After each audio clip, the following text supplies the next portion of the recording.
This episode contains language that is not suitable for minors. Please enjoy responsibly. And now, today's episode. Hello and welcome to the Beatdown. This is episode 21, guys. We are finally legal. 20 or is it 20 and a half? Oh, okay. Blackjack. We're finally legal in every state. I'm your host, Tony, and I've got my two pals here, Chris. I'm John Russo. And we're going to kick this off with a, what road are we going to go down this time? I want to say it was a pleasure having Ethan on the upper road. Past two episodes, right? Yes. Ethan was fantastic. I hope he lived up to the hype. I vote for Ethan to be at least a monthly or how often he wants to join. Yeah. I mean, for sure. And who knows? Ethan and I never told you guys that, like, you planned it all out. I'm just saying, like, once a week, probably on an average, probably once a week, sometimes a couple of times if something interesting happens. Like this week, it's been twice. I call Ethan in the morning. I'm on my way to work, or, I'll call anytime I want to call Ethan. You can get him early. And he and I will just hash out, like, we should have that on tape. We got to have, it all the time. And so having him in there, it was just like, we just slipped into that kind of conversation where it's just like, because Ethan and I start on one thing and then we end on something else. But like this morning I called him because I was just like, dude, the Yankees, like, he's a huge Yankee fan. And I'm just like, there's a no-hitter last night. So did you watch it? He's like, yes, and then we just like kind of rehash the game. And then, then we solve most of the world's problems and then move along, I know. That would be Beth's problem with the doors. It's great. So Ethan and I never have to go through this whole, like, how are the kids? We just go right into conversation. There's without any, When this show takes off and I got some clout, I'm going to start, I'm going to have a lineup like the way Dick Wolf has with his Law and Order franchise. I'm going to have like the spinoff. It's going to be you and Ethan. Ethan's got people negotiating for him. I'm just saying, Tony, So John's told me, don't get too close to Tony. Don't get too close to him. That's right. Maury is going to be playing hardball. Negotiations. That's cool. He was great. He loved it. Talking to him about it and stuff like that. He was just like, yeah, that was great. And we both admit, like, man, we have so much more to talk about. He's like, right. So and I asked him the same thing. Are you down for doing more? And of course he said, that'd be fun. Like I said before, let's bring him in. I'm a little. Tony made me a little nervous there that there's going to be this whole spinoff show that's going to all be in his new kid. He's going to be a little more excited about producing that one. And fun. I got my own radio show Monday nights on Radio Free Brooklyn. Riley and Rasso's got a nice little sort of twang to it, Riley and Rasso. Don't forget my gardening show. That would be on Saturday mornings. I hear you had Sinead O'Connor coming on soon. I do. She's in the works. She's got a new book out. And apparently the most positive thing in it is her gardening. That she likes gardening. Did you find Sinead O'Connor? So, like, was she brilliant to you? Like, did you really, really love her? Like, because clearly, the point in her career where she just drops off is the Saturday Night Live incident. But and we can get to that. Having said that, though, up to that point, are you guys Sinead O'Connor fans?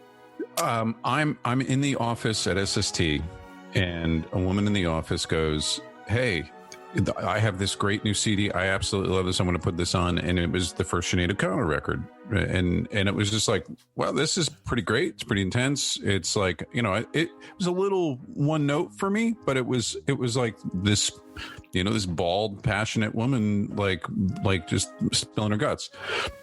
So that was nice. And then, and then she keeps going and it's interesting. And then, and the Nothing Compares to You is like, wow, I didn't even know that Prince song, like, cause it was different enough. Phenomenal. That's true. And then the personality kind of took over for me. And, I mean, like we were talking earlier, it's sad. She's bipolar and stuff. And it just made her very difficult to deal with a lot of people, including her 4 husbands. So she mentions that. Did you read the article?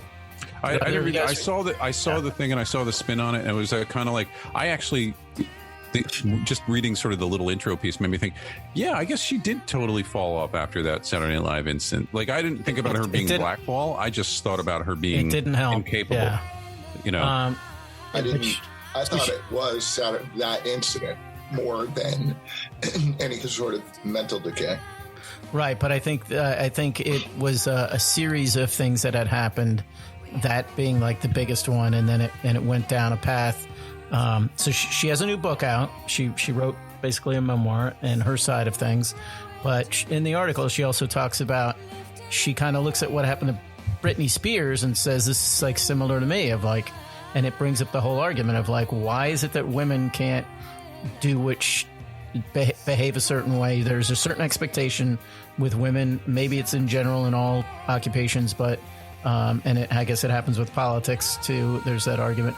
But women get treated differently, and their behavior gets treated differently. Yeah. And one of the reasons why I was concerned about even having this conversation was the fact that, I mean, saying woman and crazy in the same sentence is like that. It definitely feels a little like a cheap shot, and so that's why I but she talks about, right, there's crazy as like crazy being good, and then there's crazy like how she was portrayed or has. I mean, in the article it says she spent time like six years in and out of hospital care. Yeah. I don't know. Like I don't know if you remember. Mental health issue. I want to say it was the last 5 years. There was a whole Twitter scare with, she kind of said like, goodbye everybody on Twitter, and then she went silent, and people were trying to track her down, and it was like kind of like, remember just a few years ago she was literally picked up on Route 3 in just as you're starting to get down to Jersey City, and 1 and 9, one of those kind of seedy hotels that was right there just a few years ago in New Jersey. Wow. Like, we drive by it all the time on the way to the tunnel. I'm sure. And you're like, that's the spot she got picked up in. It's like, and she had been living there. My last recollection of her was when I was in Atlanta. There was a good drinking bar on the main avenue there, Peachtree, and Monday nights or Thursday nights they would have karaoke there, and it was all basically a punk rock indie music kind of crowd that would hang out there, musicians and stuff. And she came up and sang. I wasn't there when she was doing it, but she was there doing karaoke. That was like the mid-90s. Tony, tell the story better. Back up and say, so you were there. Come on. Well, okay. I was there, and she... Mind-blowing. And she put on The Clash and just sang it. I don't know what she sang. But even, I mean, at that point, it was like she was hanging out with somebody. The person that had her there was this guy that was like, he kind of managed a nightclub. He kind of, he had all kinds of angles going on. And I was just scratching my head like, how is it that I can't even remember that guy's name, but I was like, how is it that guy's, anyway, there must be some truth to these stories of her mental health if she was like palling around with this fellow that I knew. Oh, interesting. Wow. So it was the, she was, right, so she's called crazy, but this is a Beatles show. Yoko Ono was like, is still. Well, there you go. Like, how is like still to this day? You go on any Beatle bullshit on any kind of web page and read the comments, and it is still like, she's a crazy. And some of it is just like, some things are funny just because of like, we're Beatle geeks and stuff, and if they push the right buttons, it could be funny. On the other hand, a lot of it is just really hateful and racist too. And you're just like, holy smokes, really? You're going there? Oh, I'm sure. Yeah. And we've gone down that road a little too. It's like, Yoko is actually kind of a fun, like, oh, you can make easy jokes and it's kind of funny or whatever. But she's. I agree with that. Right. But at the same time, I do think she's disproportionately, villainized by, it's like, because you hear the stories from them about, George's jam buddy being stolen, and and how they really, but then you think back on it, it was just the four of us who let her in. This is not, so there's definitely going to be a little bit of A lot of it sounds like 1960s good old boy stuff. You know, there they are walking around trying to be all liberated and, you know, look at us and, you know, starting to think, you know, really like, you know, the now movement and all that kind of stuff, like, you know, that they're trying to support. And meanwhile, there's still, you know, 4 conservative old school guys from Liverpool where it's just like, oh, women don't go in the studio, you know, like you don't bring, you know, yeah. What do they do? And so for them to be all, you know, and then Yoko comes in and actually does it, you know, like I can get where it is. Come on. It's only the Beatles, right? You know, so that's the thing that she would sit there and I think they were like, and I think you could be legitimately pissed off if you're George Harrison or any Paul McCartney for like, let's put him up there, where she's critiquing the music, and they're like, whoa, you know, like okay, who are you to be? Yeah, you're gonna critique the music, okay, you know.